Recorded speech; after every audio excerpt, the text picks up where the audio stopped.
All righty then.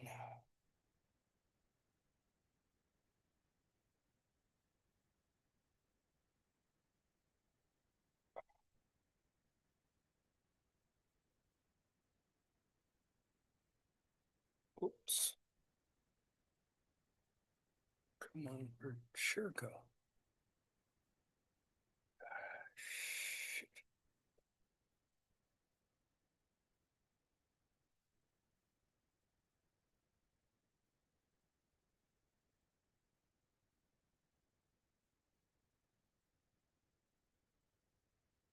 Well then, welcome all.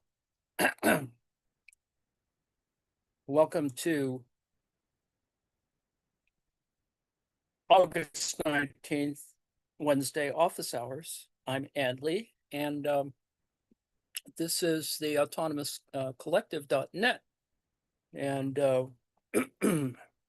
after I get through doing this, there'll be a little lag. And then if you want to join the spirituality and activism Zoom, that will come on a little bit afterwards. Today, we're going to do more money and more banking. What we've been doing up till now is money and banking, but we're doing it in a way that facilitates some of the things. Well, I picked an article today with which we could talk about the things I've been talking about before. It just concretizes it. It's pretty much the same stuff I've covered. That is, that there are gaps in the Marxian record or whatever, and that our goal in the 21st century is to sort of fill in some of the blanks. And there's very little discussion. I know there's discussion of Marx on money, but as I've mentioned before, attention to it from in a scholarly way really didn't emerge until after World War II. So you can imagine, there's pretty much almost a century of not thinking about it too much. And then suddenly realizing when you have the additional volumes and the unpublished volumes and all that other stuff that he did actually talk about, credit and debt and banks and other stuff. And people didn't pay attention to it because most people didn't have that kind of experience. And it would be good. And as we've seen with people like Michael Hudson and Michael Roberts, people who have had experience, finance experience in the British context in the city, and that's been very useful and important for Marxian stuff. And but that's a relatively recent development.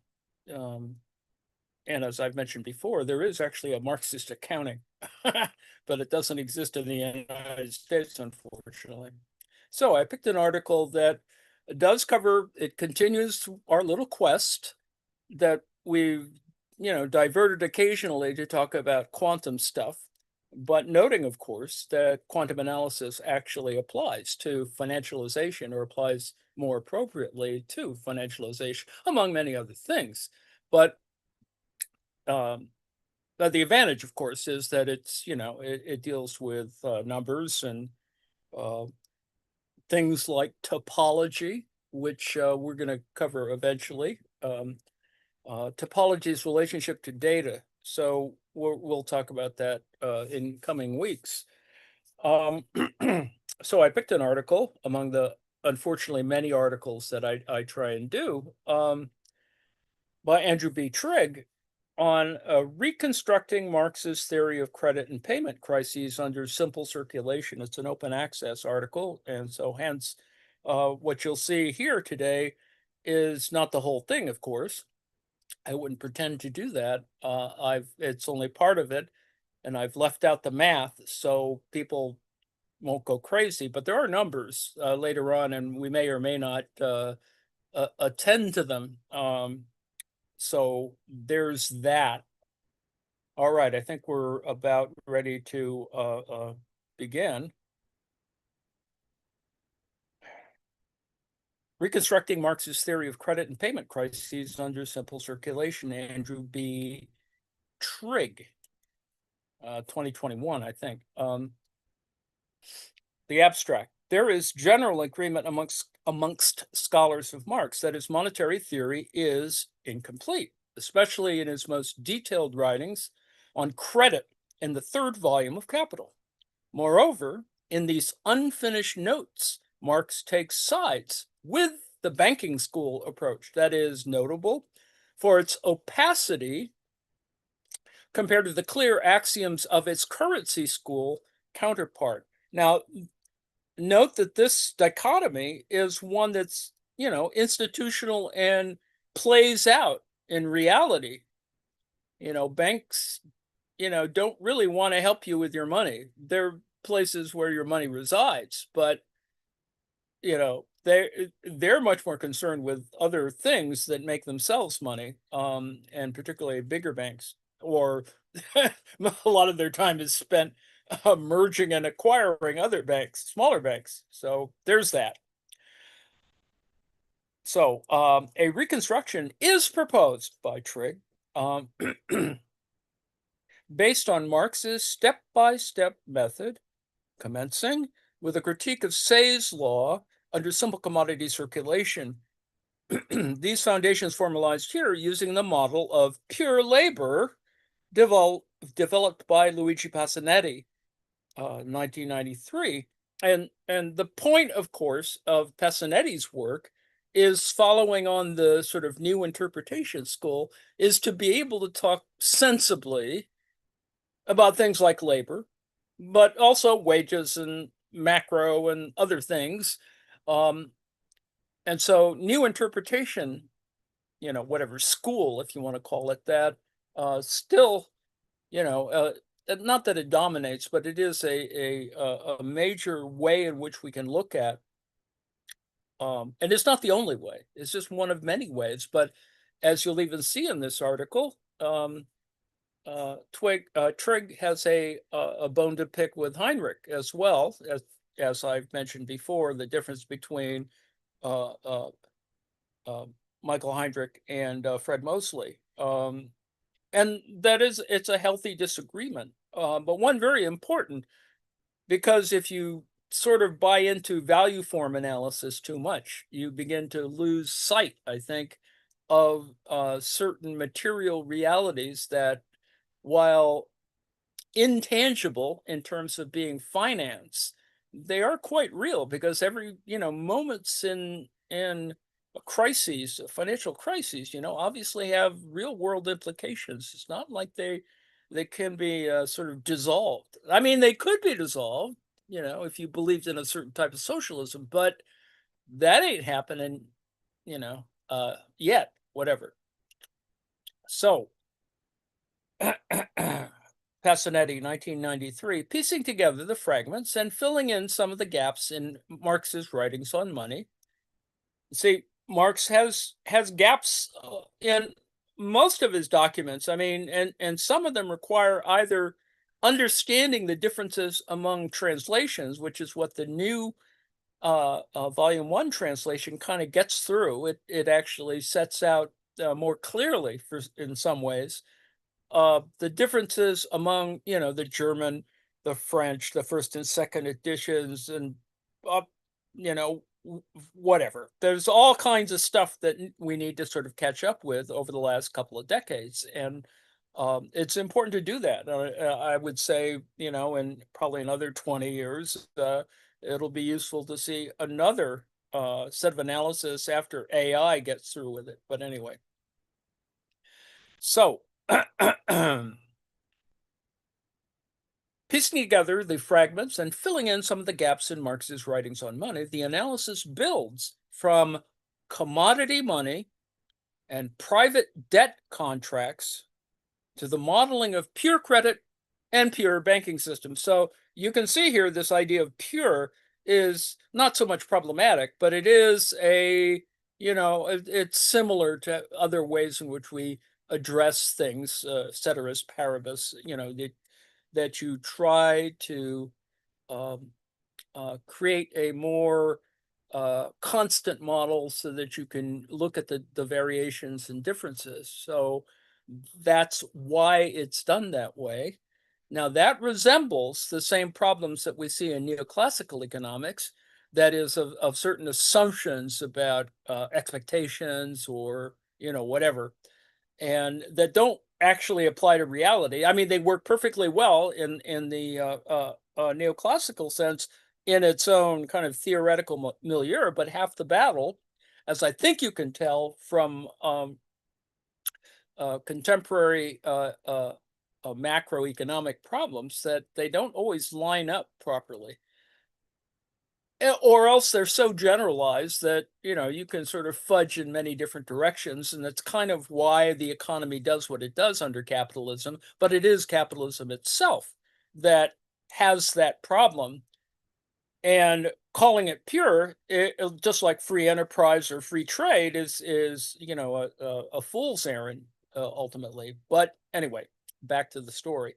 Adapting the Passanetti model of a real economy, its endogenous money requirements, that is, money requirements within the model, provide an alternative to the exogenous money approach of the currency school. So that's what the difference between uh, banking school and currency school analysis is. That is, one is talking about endogenous money requirements and exogenous, that is, outside or inside money approaches. So, a streamlined analytical core to the banking school approach as interpreted by Marx.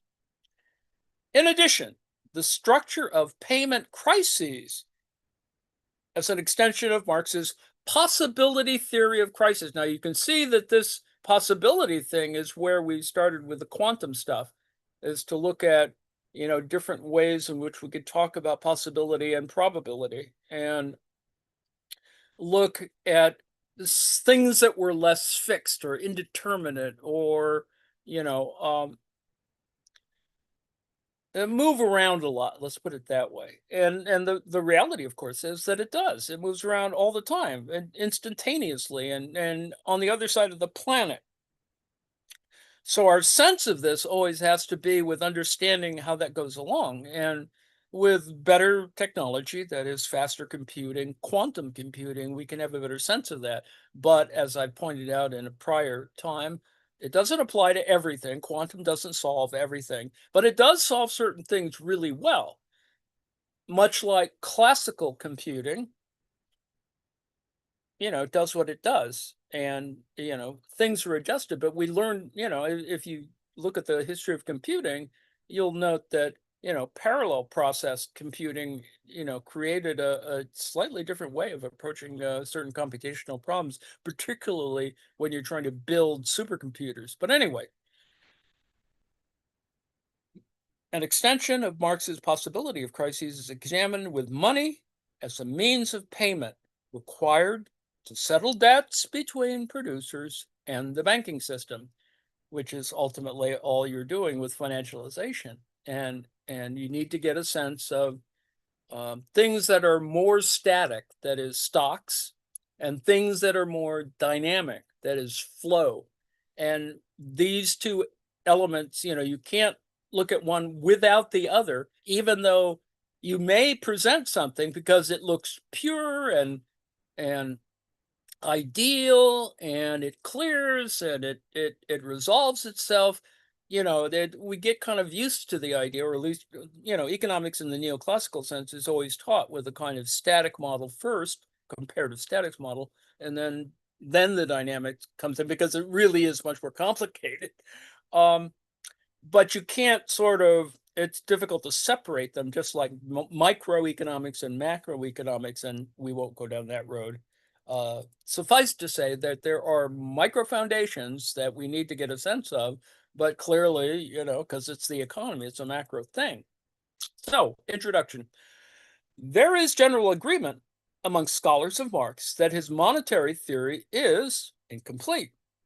Though Marx develops abstract foundations of money in the first and only published volume of Capital, his detailed treatment of credit in part 5 of the third volume It was little more than a collection of notes.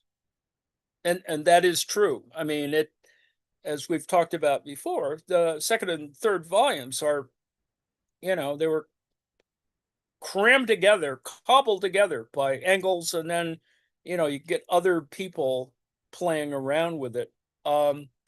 As as Engels, the posthumous editor of these passages, laments, we did not have a finished draft or even the outline plan to be filled in, but the beginning of an elaboration which petered out. The problem is compounded by Marx's qualified support for the most sophisticated treatment of credit available in the mid 19th century. That is, the banking school approach of Tuke and Fullerton, which, built on a detailed empirical observation of how the banking system operates, is often considered to be, yes, vague and cloudy by monetary theorists. It's really, it is a big deal in the sense that, Milton Friedman tries to write a history of, monetarism, and, um, well, needless to say, vagueness and cloudiness is there, particularly in trying to get from the 19th century to the 20th century. And further down in this article, there will be this comment about banking crises. And as I've mentioned before, the sinking of a ship in, what is it, 1857, an American ship traveling to Europe with, X number of tons of gold, that the damn ship sunk. And it's not fully worked out. There's a portion of that history it's written, but I would assert that losing a whole shipload of gold, a ship ton as it were, is probably will have some relationship to the British economy in particular. But that's not the reason why it failed. There's all kinds of other reasons, but it just amuses me that at the same time an entire shipload of gold sinks, that we have this other thing. I'm not sure whether it's ever been recovered, and noting, of course, that it's still there somewhere and it's worth, hunting down. But that's, for those of you who can actually stand scuba gear or whatever. Anyway, in contrast, the currency school's alternative approach, anchored to the orthodox theory, that is quantity theory of money, and we've talked about that a little bit before, is based on clear axioms that to this day have an influence on macroeconomic policymaking in competition with the banking school tradition. Though Marx failed to elaborate a complete theory of credit, and we shouldn't, get too mad at Marx for not completing all this. There's a whole bunch of other things he didn't complete as well, which we are left to sort of piece together. I mean, there's the stuff on science that, ultimately does get straightened out by Engels, so that we can thank him for that, and then get straightened out further by Lenin. But that all, there's stuff there. So even though Marx failed to elaborate a complete theory of credit, there are, however, some pointers to a way forward. A key theme of Marx's writings is his step-by-step method that begins with the abstract starting point of simple commodity circulation based on commodity exchange between independent producers before exploring the full complexity of capitalism in more concrete levels of analysis. So noting that, that's what volume 1 is about. On the one hand, it compresses or pushes to the front loads the analysis. Marx is fairly, analytic about these matters. It's just that, some of it, as you'll note from the historiographies, that it's kind of front loaded and often not everything is covered. As summarized by de Bruynhoff, Marx considers it necessary to begin with simple, i.e. abstract circulation in order to understand money in the capitalist form of production. Less understood, however, is the extent to which this starting point is used in Marx's study of banking. See, already we have this kind of difference between currency and banking. In his Capital Volume 3 treatment of the banking school approach, the laws developed earlier in considering simple commodity circulation still apply for the quantity of money circulating. From this starting point, money's abstract function as a means of payment, that is, to settle debt contracts under simple circulation, is given a central role by Marx in the study of some of the complex credit arrangement associated with banking. And you can see some of this at work, if you read Michael Roberts or Michael Hudson or a bunch of other folks. It's really complicated. And it's got lots of rules. It has category issues. And as we looked at with the uh, Bureau of Settlements stuff last week, you can see how complicated it can get and why, in many ways, you do need artificial intelligence to sort of straighten out some elements of it. An understanding of credit is also critical to formulating a theory of crises.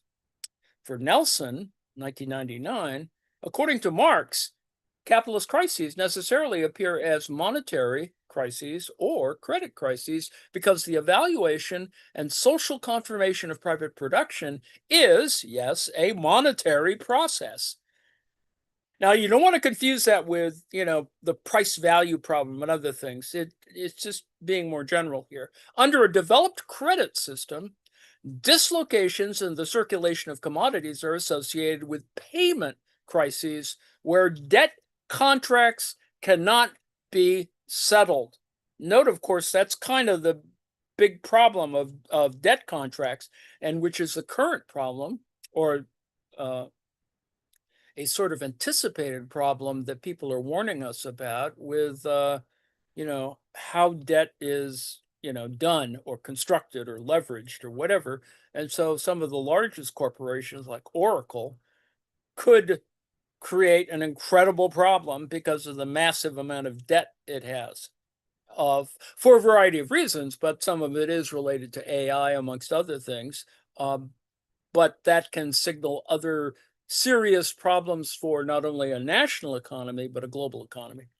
But the theorization of crises, like that of credit, was also never completed by Marx. So there's gaps in the crisis thing, and there's plenty of ink that's been spilled on what constitutes crisis in the Marxian model, because it has to do with the organic composition of capital, or the transformation problem, or all and history itself. So, but it was as like that of credit, never completed by Marx. So for Michael Heinrich, one cannot find a comprehensive theory of crises in Marx's work, but rather scattered, more or less elaborated observations. This appraisal, it may be argued, limits the efficacy of Marx's critique of orthodox political economy, which is the point of Marx's work, is a critique of political economy, especially with respect to his critique of Say's law.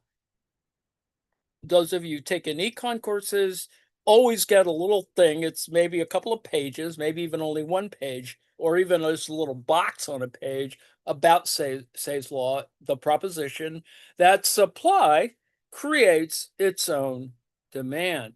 And without getting into the literature on there, but it even that claim is problematic. And it in fact is the reason why Marx, yammers about it at particular moments. Here again, back to the text, the most detailed treatment of payment crises can be found in Marx's framework of simple circulation, where payment crises are examined in part two of his unpublished. It is published. It's available now, of course, but it's problematic for so many people. The theories of surplus value, all three volumes of that. Building on these insights, the contribution of this paper, the Triggs paper, is to reconstruct Marx's theory of credit and payment crises under the rubric of simple circulation. So we're just building a foundation here so that further on we can start, using more fancy stuff to try and work through some of the multiple layers of this problem. In an attempt to follow Marx's method, some of the pieces of Marx's monetary theory will be fitted together by starting with the most abstract circulation of commodity money, moving to more concrete institutional arrangements, such as private credit contracts between producers. So note that, there's a lot of things going on just in that one sentence, because it has to do not with money itself, but perhaps commodity money, which, you know, uh, can be distinguished in a Marxian model. Um, and then also the idea of private credit contracts. Marx should have talked more about that in general, but obviously there's a gap. And then to the modeling of note issues by the banking system. So note issuance is an institutional thing. Obviously, the bank does these things. Things that are promissory, things. There's all kinds of stuff, and it gets really more complicated because people want to make it complicated for all kinds of reasons, or they need to create it, make it more complicated, because you've got all, as we looked at with the settlements uh, uh, piece.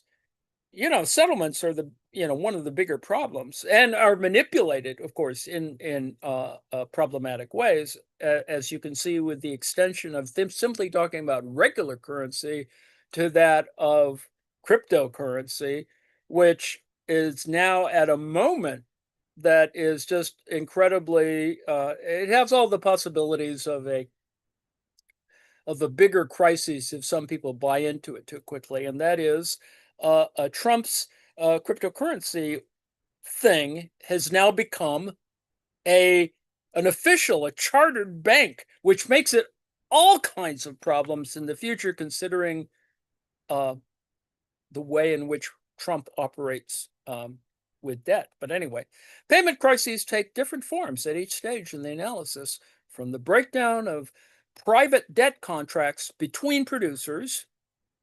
I mean, you would take on a private debt contract in order to, buy equipment and stuff like that, right? So that's kind of what's going on. A debt contract is, loan, whatever. And you can see how that's been manipulated in the current, political administration. But anyway, debt contract between producers to a drain of gold from the central bank. Note, of course, that Marx simplifies his economy in volume one of Capital to, gold, which obviously has been dislocated from money in more recent times. And that idea, while important to keep the economy stable, has, of course, reactionary elements who, oh, well, if we return everything to metal equivalency, then everything will be all right. No, it won't be all right, because that was the reason why they, decoupled it in the first place, is because it was becoming incredibly problematic. And it remains problematic only because there's this kind of vestige of something there with metals that becomes incredibly problematic when when you think about where gold comes from. I mean, the gold supply, and then there's the gold hoards.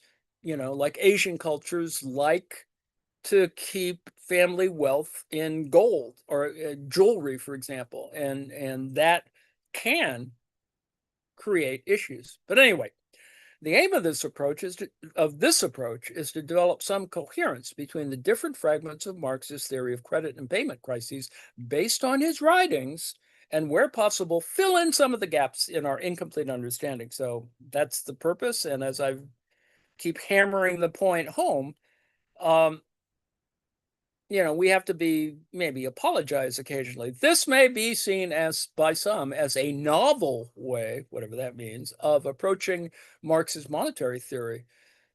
Though the importance of simple circulation is acknowledged in the secondary Marxian literature, there is often a presumption that the circulation of capital should be developed prior to a consideration of banking.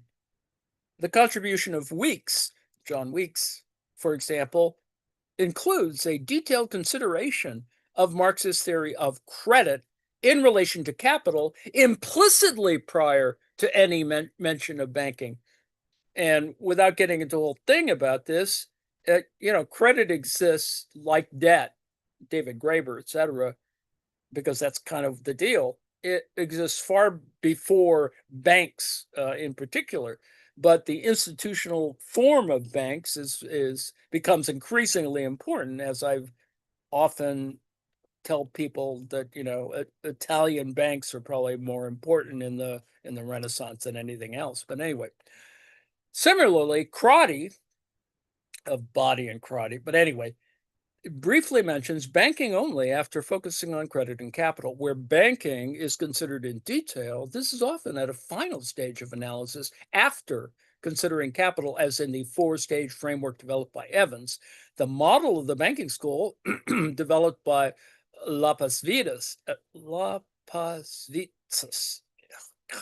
is also based on the circulation of capital. We looked at Lapasvitas' work, a couple of months ago, under Marx's reproduction schemes. Such improvisations are understandable given the gaps in our understanding of Marx's monetary ideas, but a more systematic framework for organizing Marx's ideas is offered by imposing Marx's step-by-step method.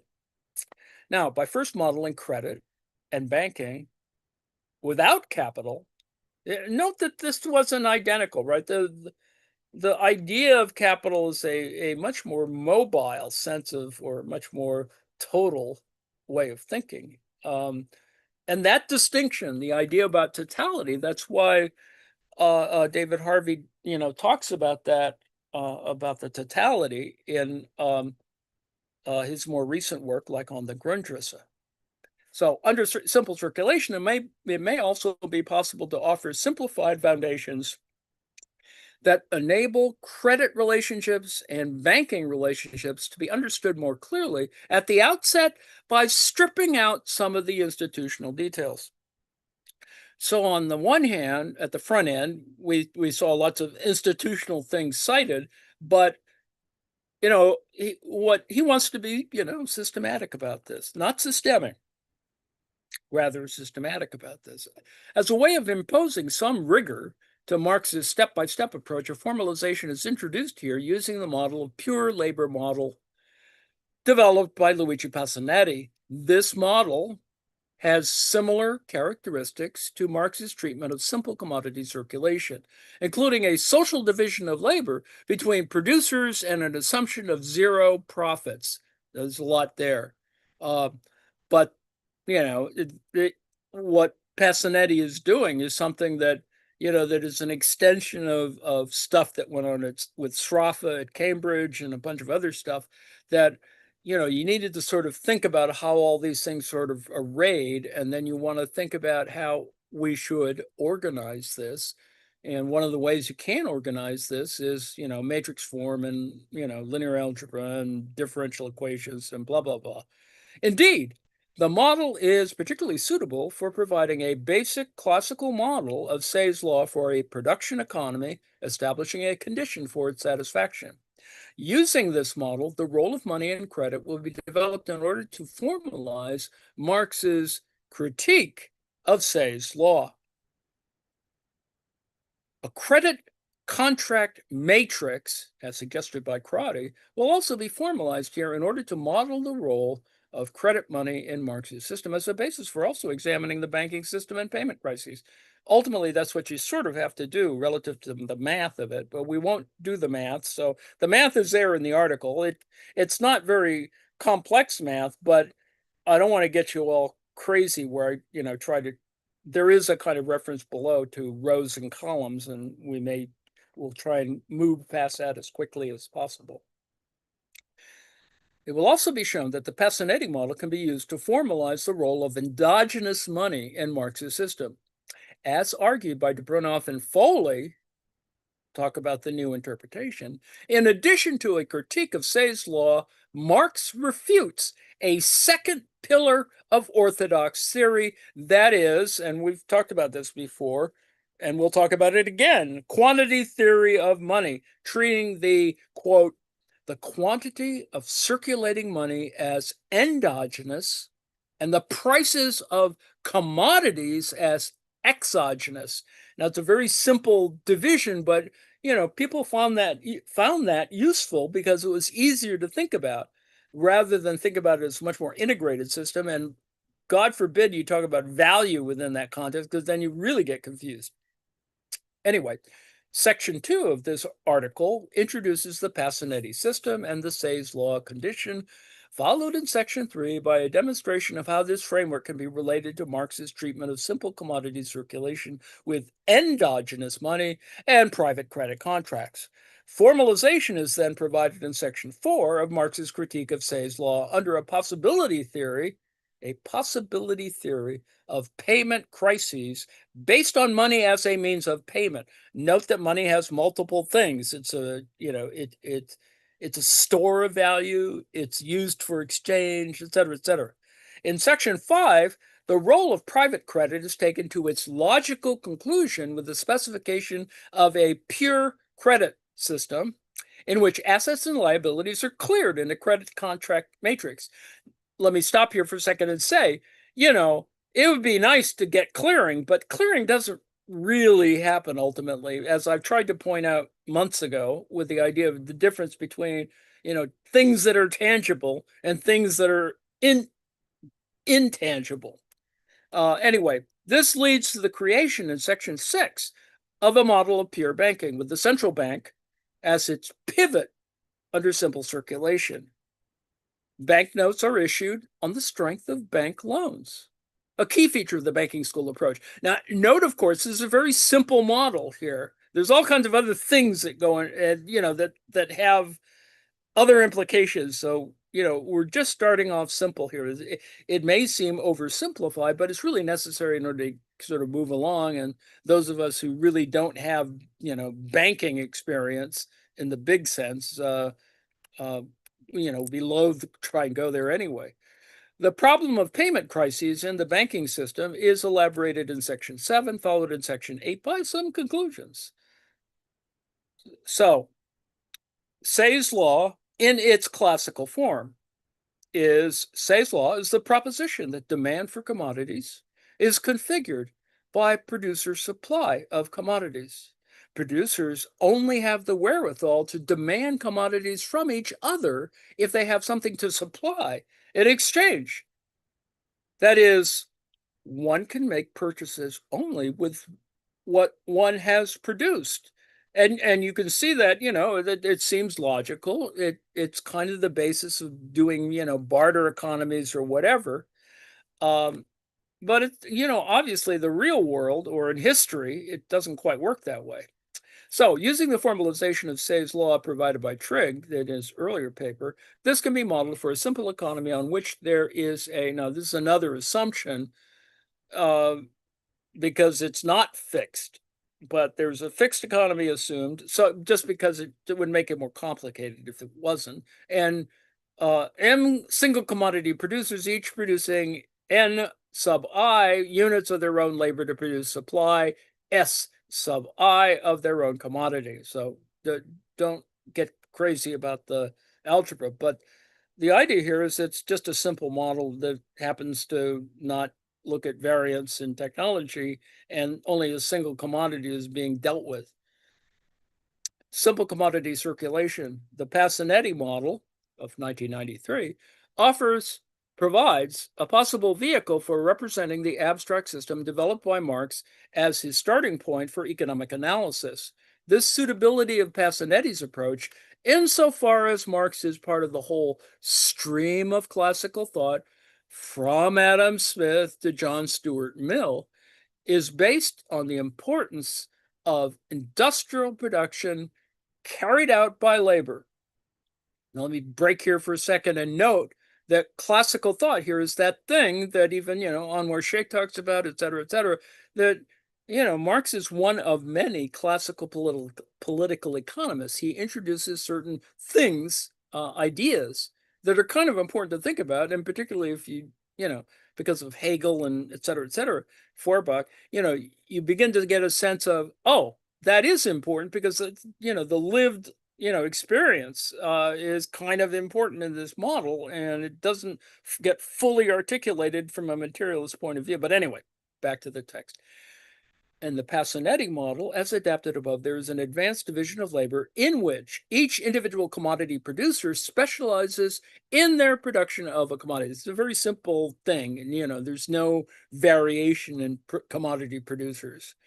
This has some similarity to what Marx refers to as simple commodity circulation. That is a system developed in the first three chapters of Capital, Volume 1, and in Part 2 of Theories of Surplus Value. And, as we shall see, and hopefully as you've perceived in reading Marx, referred to throughout Marx's work. The pure labor theory of value, LTV, operational in the Passanetti model, is also assumed in Marx's treatment of simple commodity circulation. That is, it is assumed throughout that the commodity is sold at its value. So it does kind of have that, correspondence that doesn't necessarily apply, as you know. There are also no capitalists and zero profits in the Passanetti model, because that's not very realistic. But yet you need to do that to get the math to sort of work out at the front end, which you could critique by saying, well, that's no different than the problems of neoclassical economics. Well, that's where Passanetti moves forward, and the idea that the neoclassical model barely includes labor, or includes it in a way of thinking about human capital that's its own problem. But anyway,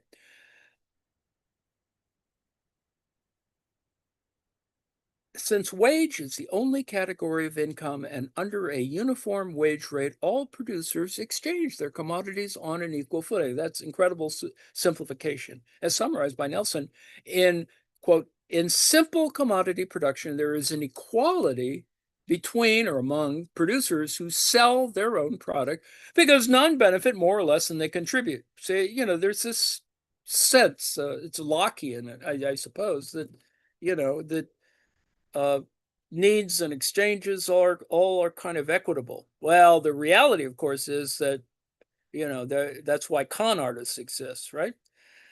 This adaptation of Passanetti's framework to the study of Marx should, however, be approached with caution. There's a whole reason why it is, and you can read people like Carcetti, I guess, to sort of figure that out. But anyway, first, it should be noted that Passanetti uses his basic system to examine the dynamics of structural change, for which he is something of a pioneer.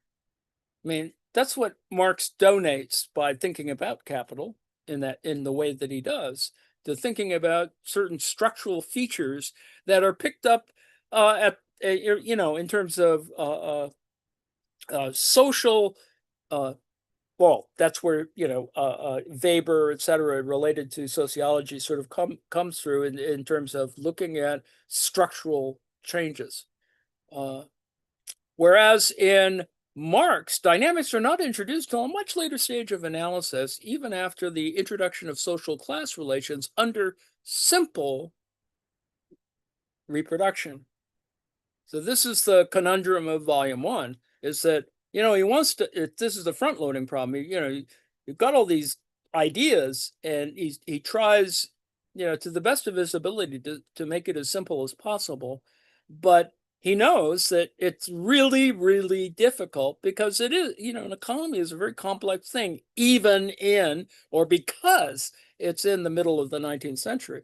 The more primitive stages in Marx's analysis, starting with simple circulation, are ostensibly static. Now, this is the second argument you can make, or another argument you can make, by saying, well, you're doing the same thing as comparative statics. Well, it looks that way, but it's really only the front door to a whole bunch of other problems that or issues that are not as easily divided as they are in neoclassical economics. Anyway, though the Passanetti framework provides a pathway to modeling dynamics, that statics dynamics, which could in principle be fruitfully adapted to Marx's system, the stages, this is the important point, The stages of analysis are organized in a different order.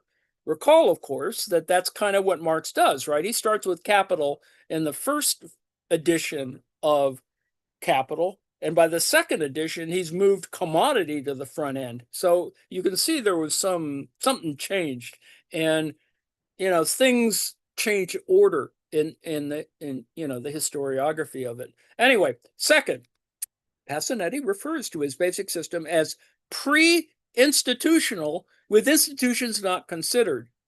Now, this contrasts with the interpretation of simple circulation by many, although not all Marxists, as a vehicle for understanding the actual capitalist mode of production. As Campbell in 2013 notes, simple circulation represents this is very Hegelian, right? The appearance form of the capitalist mode of production, not prior to capitalist relations, but an abstraction of these relations. So you can already see it's not so static. It's just simply that it appears static because it frames or, logically organizes relations. Now, the fact is, you don't have a little code book or whatever, but in fact, that's kind of what you have to think of it as. So, in the analysis that follows, monetary relations under simple circulation are argued to be relevant to the consideration of an important basic institution of capitalism. That is, it's a long way to get to it, the banking system. In this sense, our approach is not pre-institutional, but one in which capitalist institutions are considered, and this is not pre-institutional, it's just the most rudimentary form. See, it's not the difference between, that it didn't exist and then did exist, but rather it's already a simplified form. And you may not think that that's important, but these distinctions are very important in figuring out, well, when does slavery become feudalism, and when does feudalism become capitalism? And you understand, of course, that under capitalism, at the front end of capitalism, there was still slavery, right? That's why we had a civil war in this country. So, these uneven developments are there. Finally, it should be noted that there are limitations associated with trying to decompose capitalist relations into different stages of analysis. That's a methodological issue, but one that always comes up, or one that is necessary if you're trying to do more work on this. As argued by Marxist philosopher Chris Arthur, the same Chris Arthur we've been looking at for months, each stage may have its own logic, but our understanding is provisional, only fully developed from the perspective of later, more complex and concrete stages of analysis. Now, if you can remember anything about what I was talking about in terms of deconstruction, this is how deconstruction operates. That is, stages might have their own logic, but there is a certain provisionality or whatever that exists, and that you always keep it can change as you consider it. The logic goes back and forth, as Rick Wolf says. Because this starting point is severed from the whole as abstracted, thus it is necessarily inadequately characterized. I know that seems contradictory, but it requires you to have, as some post-structuralists would say, a schizophrenic or a detached or whatever, decoupled view of the subject. But anyway, notwithstanding the potential simplicity and clarity of thought offered by developing a theory of money under simple circulation, since capital is far too complex a concept to be introduced immediately, right? I was just yammering about that. It is necessarily incomplete, a preliminary starting point for capturing the role of money under capitalism. Under simple circulation, the circulation of money and commodities takes the form, and yes, we've looked at before, C-M-C. It has two stages. First, the commodity exchanges for monies, C-M, which is, for simplicity, assumed by Marx to be represented by units of gold in Volume 1. In the second stage, money is used to purchase commodities, M-C, CMC. Now, note, of course, that's only one part of this whole process. You still have to get to MCM, right? Which is technically this, it kind of exists in this weird parallel form. So you start with C, you go to M, you go to C, but note, of course, that the M-C is the front end of MCM. Hopefully you can remember what that means. But anyway, there's a flow of physical commodities and the money commodity, that is gold, between producers. Money acts here in its key role as a medium of circulation, facilitating the circulation of commodities. For Marx, the amount of gold required for the circulation of commodities is endogenous, that is built in, it's within, as opposed to exogenous from without, dependent on the level of economic activity. Now, two assumptions underlie this position. First, a condition for circulation is that there are sufficient hoards, reserves of money held by producers. So there's this accumulative thing. Now, these hoards are not identical to surplus value. I mean, they could be, but they're not. There's a whole thing about, how you think about this. It is necessary, as part of the internal logic of simple circulation, for producers to hold money hoards as a contingency against variations in economic activity. The Scrooge McDuck money bin.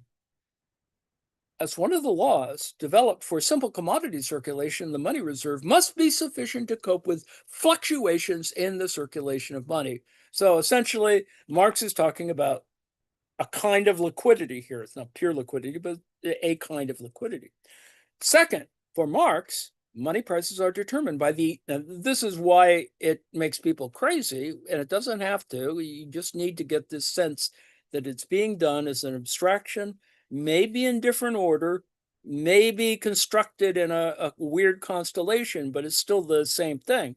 Marx, money prices are determined by the labor time expended in commodity production. And tons of ink has been spent working through this, and lots of fights and other stupid things. Now, I'm skipping a whole bunch of stuff here, but for Marx, quote, if the velocity of circulation is given, that is the speed of this, little hamster wheel is given, then the quantity of the means of circulation is simply determined by the prices of commodity. So it kind of looks like Say's law, but it not quite. But it has that image, and if you want to think about velocity, it is that physics thing. That is comparing economics with physics, or borrowing from physics certain ideas about what counts as, quote unquote, natural laws, quote unquote. Anyway, this contrasts with the quantity theory of money, which, stretching back to the 18th century, is most associated with Hume. For Marx, Hume infers that increases or decreases of commodity prices are determined by the quantity of money in circulation. This is the other way in which you could talk about it.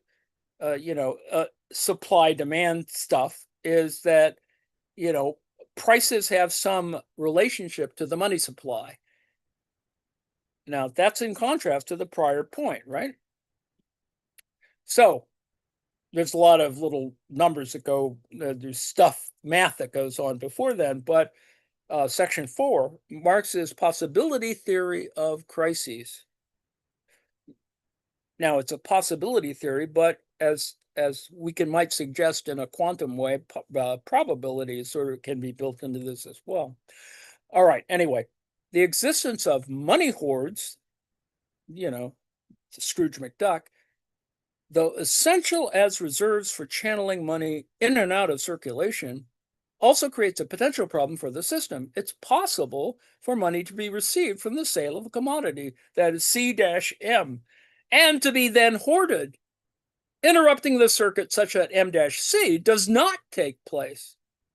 So it's CMC, but it only is the front end of C-M, and then it goes to the money bin. So it doesn't enter, whatever the commodity market for money, of money. So this falling asunder of purchase and sale is referred to by Marx as the first form of his possibility theory of crises. Once hoarding takes place, there may be insufficient demand to meet supply, and Say's law can break down under simple commodity circulation. In its second form, Marx's theory of crises moves to a more concrete level of analysis by introducing, as we implied last time, debt-credit relationships. I've implied this before that. The role of creditor or of debtor results here from the simple circulation of commodities. Now, you want to get a sense of this because, that's how you are in the world, right? So you use credit cards, et cetera, et cetera.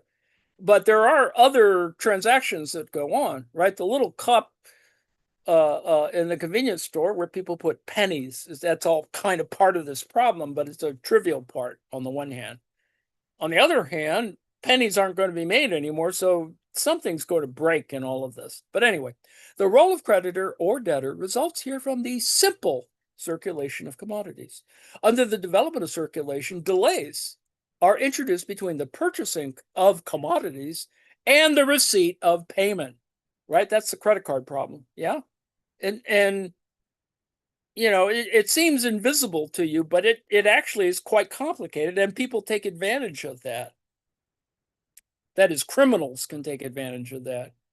That's kind of it, in another sense, and from a banking point of view, it's, playing the float is kind of what that's about. In other words, you backdate checks or whatever. A producer signs a bill of exchange, a private debt contract in exchange for use of another producer's output, a promise to pay an agreed amount at a later fixed point in time. So you can see where this is going, right? With present value and future values, right? When the time for payment comes, commodity money, remember, commodity money, not money, but commodity money, is used to pay off this debt, thus performing its function as a means of payment. Quote, not until payment falls due does the means of payment actually step into circulation. You got to go in and cash the damn check or deposit it or whatever. I mean, I know this seems very simple, but truly, there's, it's moderately complex. And of course, because, for example, Trump always stiffs his vendors. I mean, he takes this debt credit thing, he just takes advantage of it because of power, right? So people sue him, and then he has more lawyers to sue back, and people either give up, or write it off, because Trump's a crook. But on the other hand, you need the business, and et cetera, et cetera. It's just amazing. But anyway, say a producer decides, as before, to interrupt the circuit by not purchasing a particular commodity. Now, this will impact the seller of that commodity, who no longer receives the expected amount of commodity money. But it also may mean that the seller cannot settle a debt owed to another seller, and the other seller is unable to settle additional debts. You can see how ugly this could get. Marx observes that as the same sum of money acts for a whole series of reciprocal transactions and obligations here, inability to pay occurs not only at one, but at many points. Hence, a crisis arises. There is a non-fulfillment of a whole series of payments. You can see how stupid this can get. These two forms together constitute a possibility theory of monetary crisis. The next step is assuming that this always happens, and so it's a probability theory. The payment crisis of the second form cannot happen without the separation of purchase and sale in the first form. That is, the second form is not possible without the first, right? I mean, these all happen in sequence or in series. And once the second form takes place, once there is a non-fulfillment of payments, this is a characteristic form of money crises.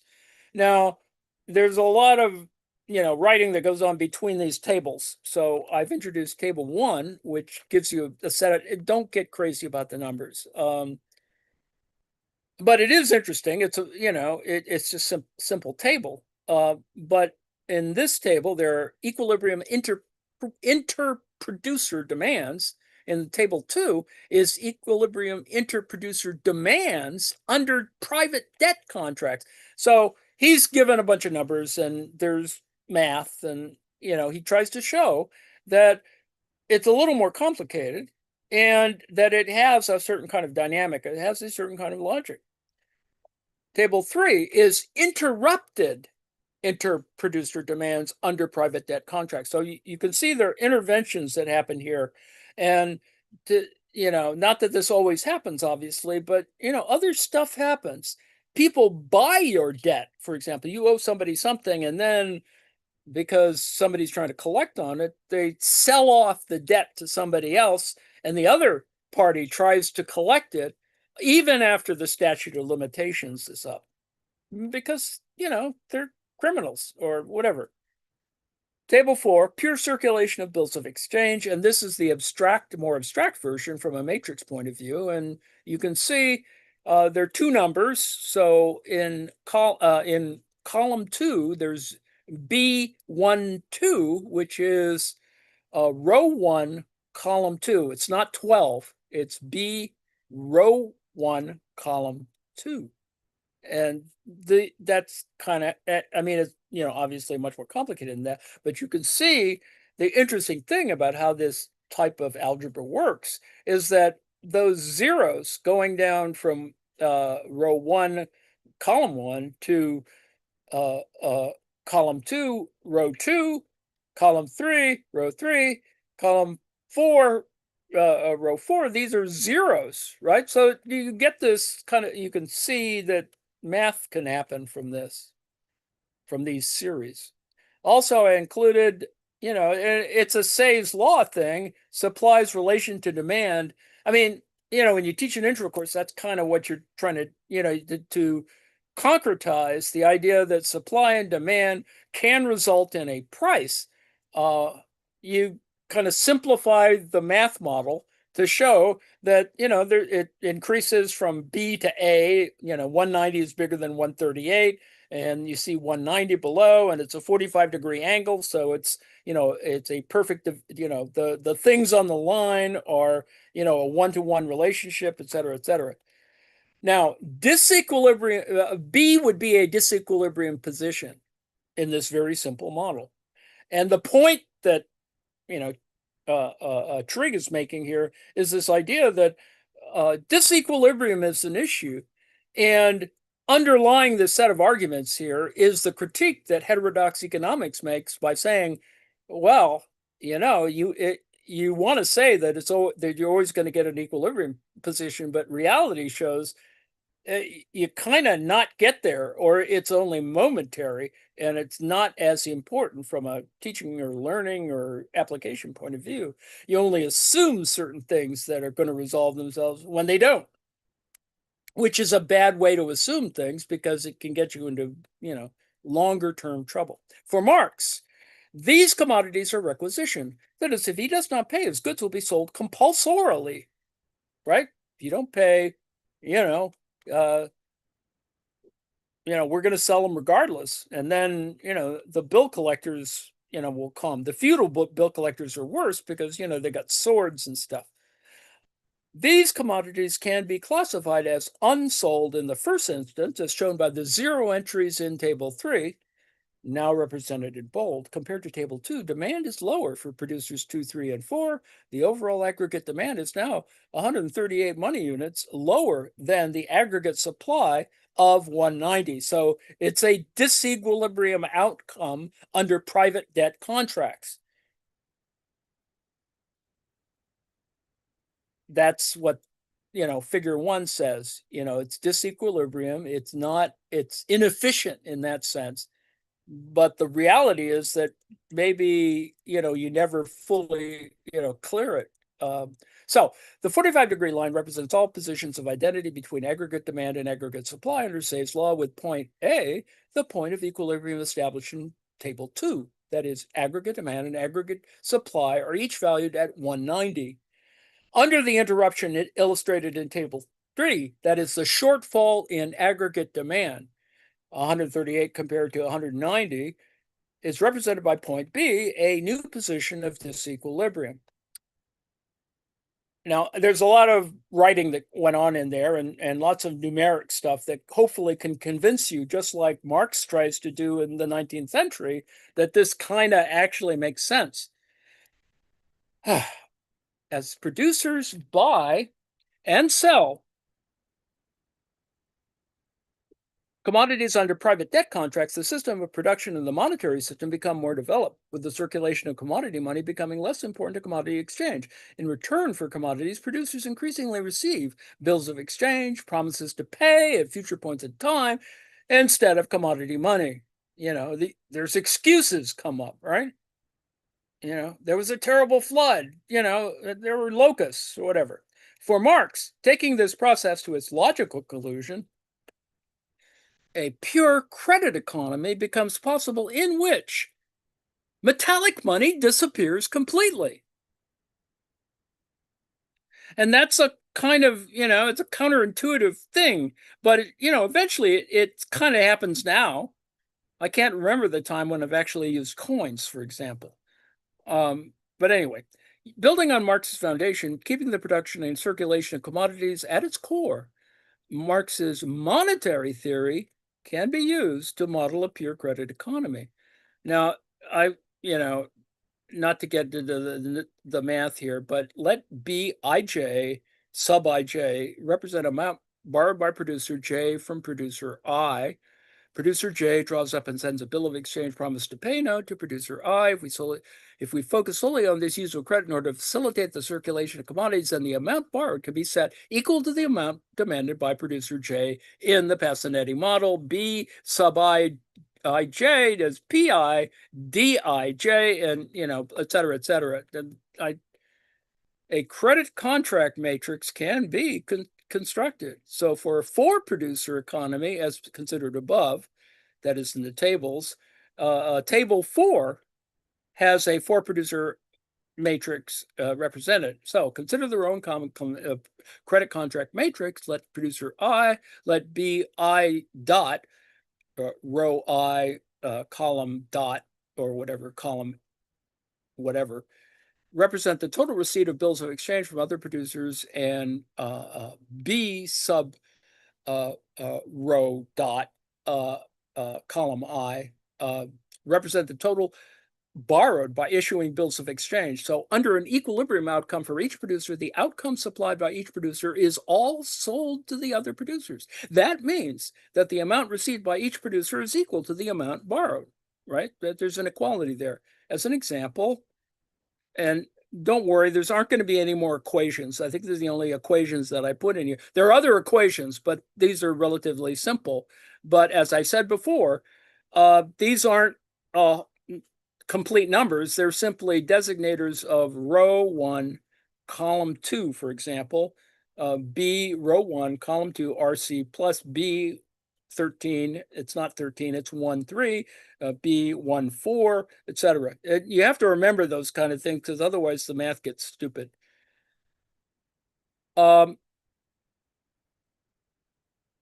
So the point here is that all credits and liabilities between producers balance out. The whole point here is that you can get, something clears, that it evens out in the simple model, because, you only have a simple number of things, number of producers, et cetera. It gets much more complicated if you have 50 of them, but, that's the problem, or the difference, or the advantage of input-output tables during the Soviet economy, and it's not to defend Stalin, because he didn't know whatever was going on, but that's the kind of period where people were trying to work out, now, how is it that we can level out the economy so that people get paid equitably? You make a fair wage, you produce at a reasonable point, that production, is not, you're not driven, but you were driven, unfortunately, because of the economy. You had a depression going on at the same time globally. You have to build locomotives or whatever, tractors. It never worked out completely, because for a variety of reasons, which the Russian economy currently has. It has the same problem that it didn't solve. Well, It didn't solve it for all kinds of reasons under communism, quote unquote communism, of Stalinism. Uh, Whereas the Chinese economy in its subsequent post-Stalinist economy period has become very successful because they sort of worked out that you can actually kind of do this without, jeopardizing, people's support for people. That is, uh, uh, uh, free health care, etc. Anyway, for Marx, the debts due to A from B to C, from C to A, and so on, have only to be brought face to face in order to cancel each other out to a certain extent as positive and negative amounts. Indeed, the basis for a pure credit economy is established. That is, quote, when payments cancel one another as positive and negative quantities, no money need actually appear on the scene. You see where Marx was headed with this, right?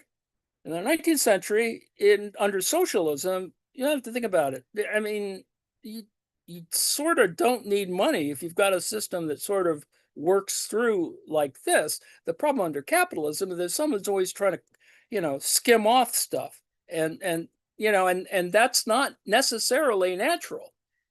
I mean, whatever. Anyway, indeed, bills of exchange themselves emerge as a form of money. That's the other way to take this. That is, if you use representations of the exchange itself, you begin to see how financialization operates and becomes problematic. In Capital Volume 3, Marx develops the theory of credit out of simple commodity circulation, where he writes, now, this is Marx writing, right? For the sake of brevity, we can refer to all of these promises to pay as bills of exchange. Until they expire and due for payments, these bills themselves circulate as means of payment, right? They're the equivalent of money. And they form the actual commercial money, even though it's numbers. To the extent that they ultimately cancel each other out by the balancing of debts and claims, they function absolutely as money, even though there's no final transformation into money proper. See, already he's negated the gold stuff.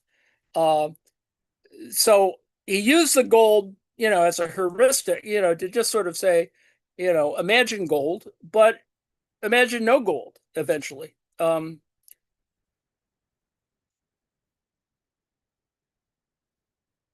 All right. Now, I'm not going to have time to complete all my craziness here, but let me continue on, and I think I can get to the end. Um, there's a thing that develops commodity money. We talk about means of payment using the credit money, et cetera, et cetera. And you can sort of imagine how that happens, but that bad things can happen. That is, commodity money appears on the scene as a means of payment in this credit system, an upheaval that forcibly interrupts the flow of payment and upsets the mechanism for balancing them against another, suddenly turns money from the nebulous, chimerical form it assumed as a measure of value into hard cash or a means of payment. Now, that's kind of what's happening now is, people are hoarding money in Russia because the economy is screwed. They have a high inflation rate because they're losing $700 million a day on their war with Ukraine. And there's all kind of other problems that have to do with, oil and other stuff. But, that's all part of the problem. I mean, aside from getting Koreans to die for you and et cetera, et cetera. Indeed, since these debt credit relationships obscure the underlying need for hard cash, that is commodity money, its reappearance leads to theoretical dismay and panic as the credit system collapses. Some people have to stand in line at the ATMs in Russia, or they don't even work anymore.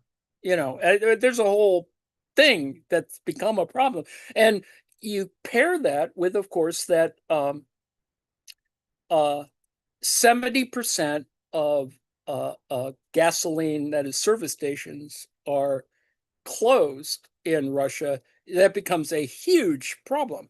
Even though you may have the money, you're not going to get any gas anyway. Section 6, a pure banking system.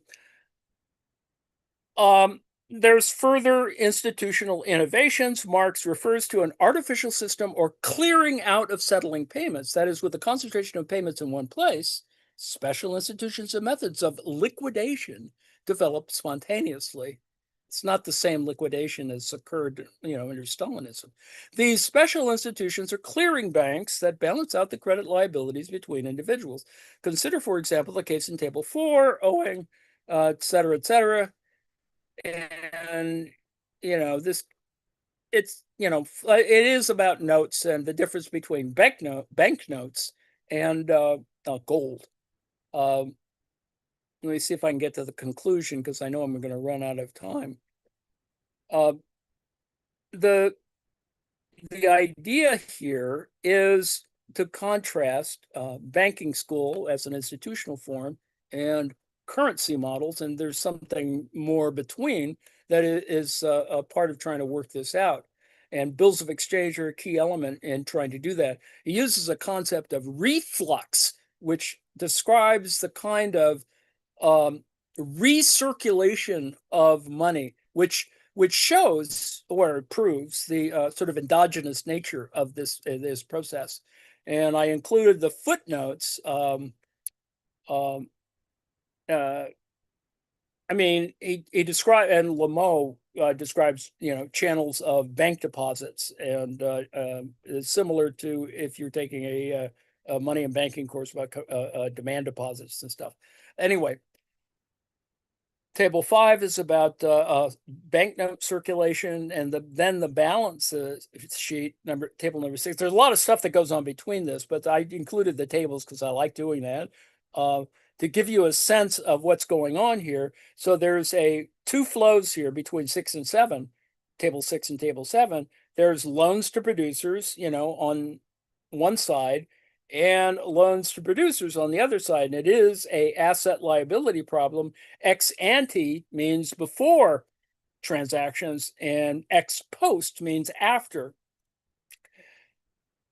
Now you can see how that, a central bank balance sheet for loans and banknotes is provided in Table 6. Now, these are ex ante flows, which specifically means that they take place during the production period before it comes to an end. Producers take out loans with the central bank that is promises to pay at the end of the production period, and these become the assets of the central bank. You see a system of representation of loans and banknotes here, right? In return, the producers receive banknotes from the central bank, promises that the central bank will convert banknotes into gold at any time.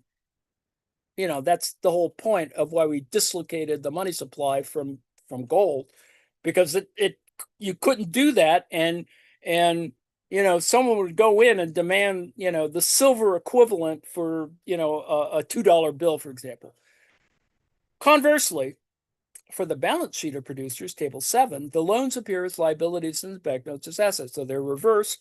And since Marx never provided a clear theoretical summary of the banking school approach, nested, that's an important point, nested as it was in such complex institutional detail, the pure banking system here is proposed as a preliminary attempt to fill the gap in our understanding. In practice, of course, banknotes circulate alongside bills of exchange. So you can see how systematic Trigg is trying to be by saying, well, okay, this is kind of all the things, but remember, it's not really like this. They don't say that enough in the introductory, in the neoclassical texts. They just say, oh, this is how it is, and it kind of isn't, but yet you have to remember how it isn't for the test or whatever. All right. So the flow of credit money made up of bills of exchange between producers and banknotes is endogenous, that is, dependent on the demand requirements of the real economy as represented on the right-hand side of equation 20. This is a banking school interpretation of endogenous money, which is with its inclusion of bills of exchange as credit money, in contrast to the narrow definition of money in the currency school approach.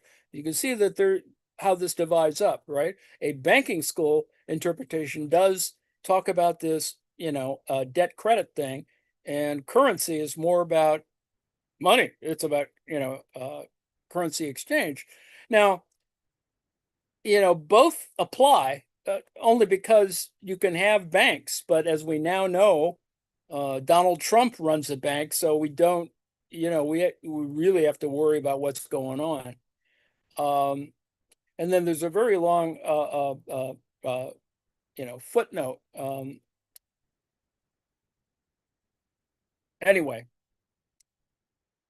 there's a good historical note here. That's why I was talking about the ship with gold that sank.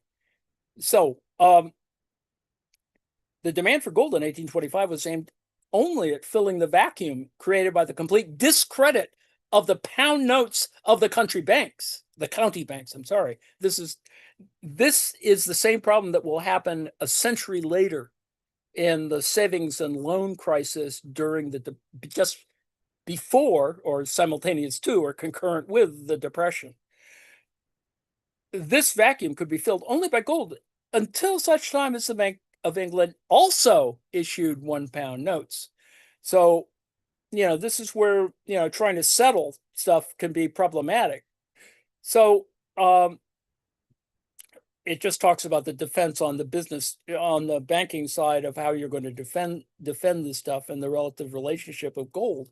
So once a more dynamic system based on the power of capital is considered, additional layers of institutional complexity and contradictions come to the fore. That's the whole point of this whole set of things.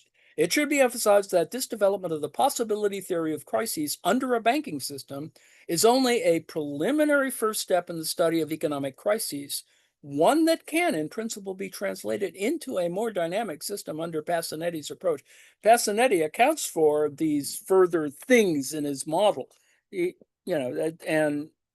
it has to do with more equations, actually. Other things as well.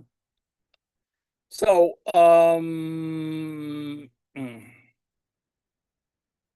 yeah, I'm not going to get to the rest of this. You can read this for yourselves.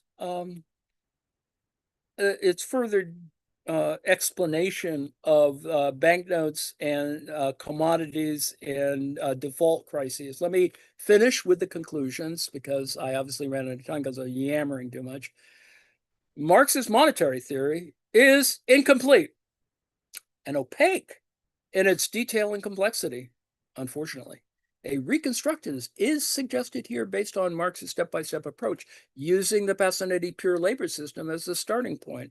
The contribution of this paper as a preliminary exercise is to unify some of the fragments in Marx's monetary theory by cutting out complexities such as, and this is where it gets ugly for a lot of people, saying that it just doesn't relate, but it does. Social classes, capital, and international relations. But you'll discover that, unifying these can be done moderately easy. So there you have to think of them as layers because that's the kind of thing, at the end of Marx's stuff, he's talking about world money, and that's a whole nother thing. The analysis focuses on the first step in Marx's layered approach, that of simple commodity circulation, where commodities and money circulate between independent producers. The starting point is Marx's critique of Say's law, a key tenet of orthodox, as opposed to heterodox, political economy.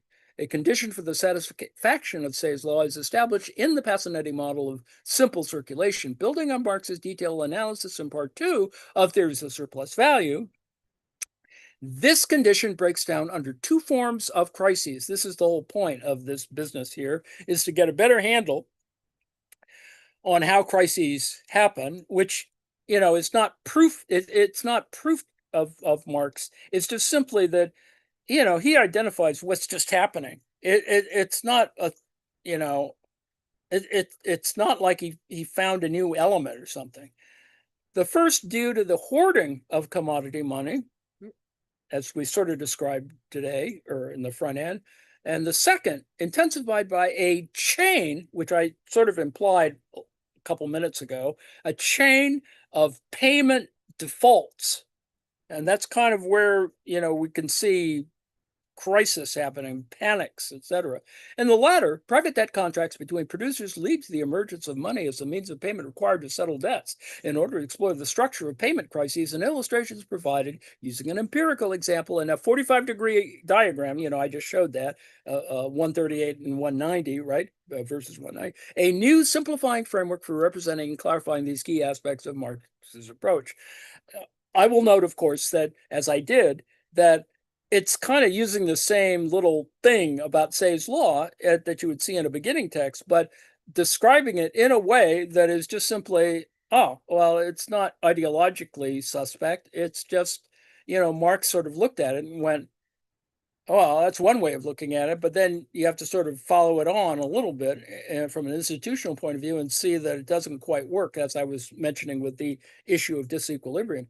Following from money as a means of payment, two pure monetary mechanisms can be identified in Marx's writing. First, once producers take out private debt contracts with each other, a pure credit system is established in which all transactions are conducted using bills of exchange, credit money. This is the whole point, right? They give you a credit card.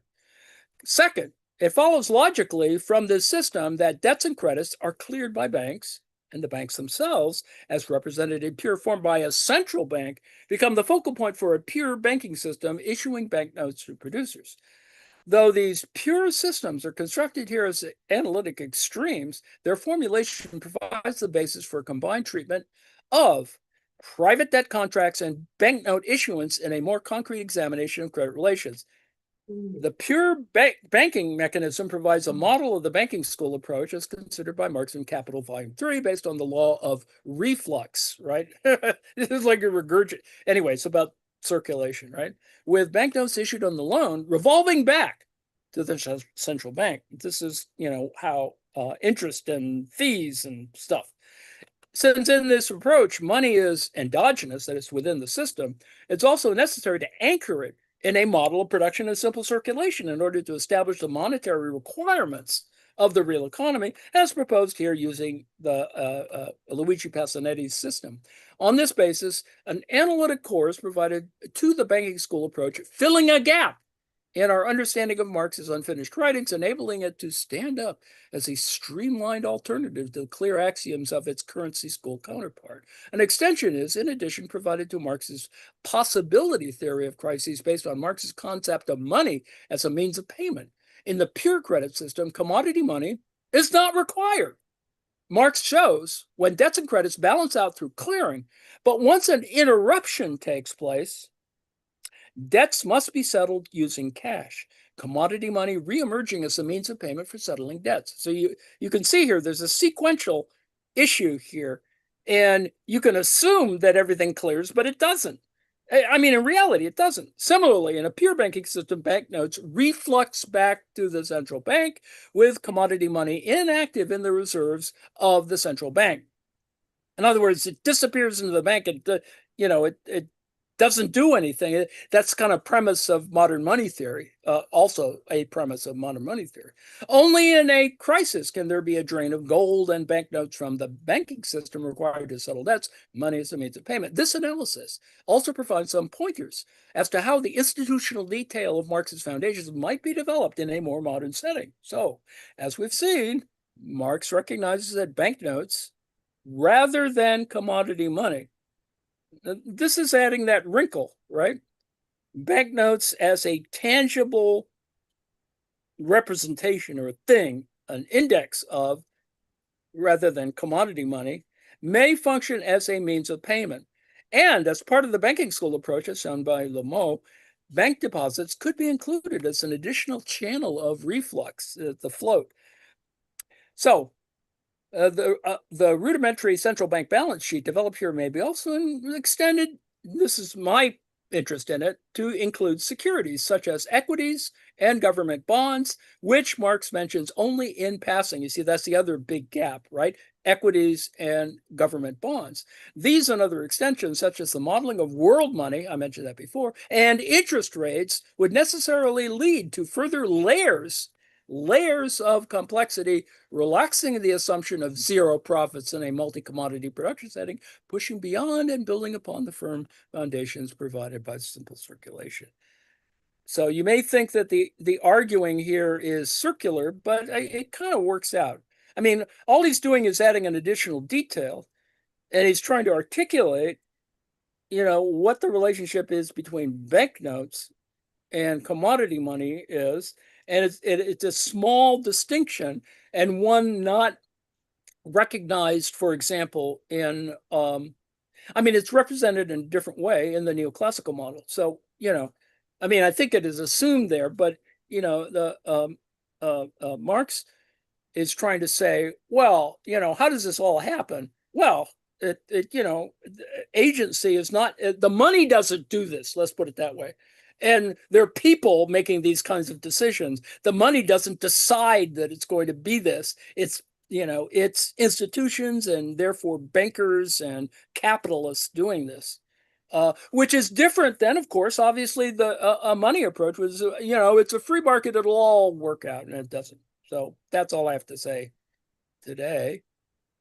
Yammering again, and I hope you learned something, or at least got a sense of what my yammering is about. Yes. I finish on time. Yes. Questions? I'm understanding now the bifurcation of the development. Understanding now Bifurcation. we get securitized debt obligations on one hand. Yes. Yes. Oh my God. And things that are less securitized. That's the whole point. I mean, that's the problem of the 2008, right? That some things weren't secured. We're not. They said they were securitized, but they weren't, and that screwed all kinds of folks. Yeah, me included. Sorry. I survived. I can imagine. So anyway, I'm going to